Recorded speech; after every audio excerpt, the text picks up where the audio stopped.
Evans, really what happened? How did we get here?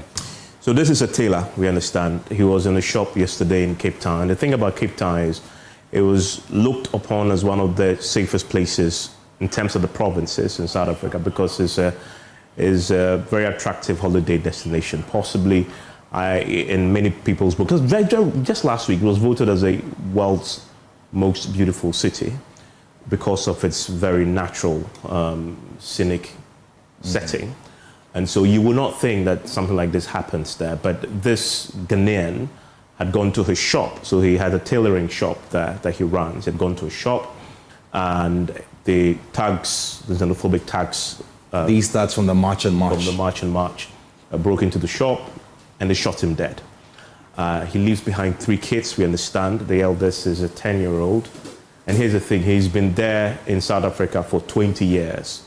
Okay. And has done this work there for quite a while, built a life there, built a family there. So this is a Ghanaian who was documented. Yeah, as far as the High Commission is concerned, this is a Ghanaian who's documented. He's been there for 20 years and has 3 kids. They're now dealing with the South African authorities and, of course, his family back home to repatriate the body. But this happened, from what we understand, on the back of the protest that we saw yesterday, the deadline that was issued for all African migrants to leave. They call them undocumented. But as you've seen now, they're not making that distinction when they attack you. And unfortunately, we've suffered the first fatality.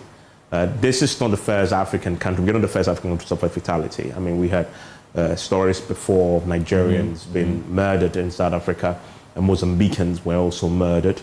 The last time we spoke to a first African country to suffer fatality. I mean, we had stories before of Nigerians being murdered in South Africa, and Mozambicans were also murdered. The last time we spoke to the South African Foreign Affairs Minister, who spoke to exclusively to us on the Super Morning Show, he disputed the figures had been reported widely by international media. 5 Mozambicans, he says 2 of them. But we can report authoritatively now 1 Ghanaian was shot yesterday and is now passed. And any arrests so far? Has the authorities officially told us anything about this? That we don't know yet. I believe what is happening right now from the information we have from our sources within the Ghana High Commission in Pretoria, South Africa, is that they're working with the South African authorities to investigate what happened. The thing about the protest yesterday was that there were thousands of police officers deployed to ensure that doesn't turn violent. But in spite of that, from the visuals that we saw, they were looting yesterday. People were still beating when they saw you and they questioned your nationality and you come from an African country. The police sometimes were successful in dealing with some. In this case, they woefully failed, right, to deal with that. Criminals obviously joined the protest and to use it for their own, serve their own purposes.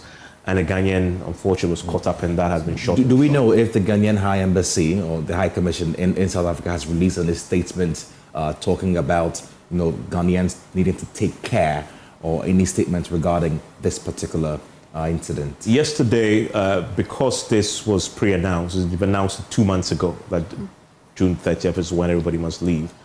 The High Commission there had put out an advisory that on this day, do not open your shop. Don't even attempt to go in there.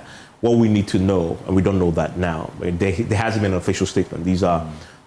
This is based on our own source information that we're able to confirm this.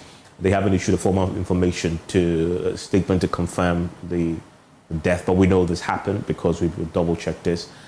They issued a statement that advised you do not go to your shop. What we don't know is why he went to the shop. This individual was doing in the shop. I mean, our compatriot was doing the shop at the time.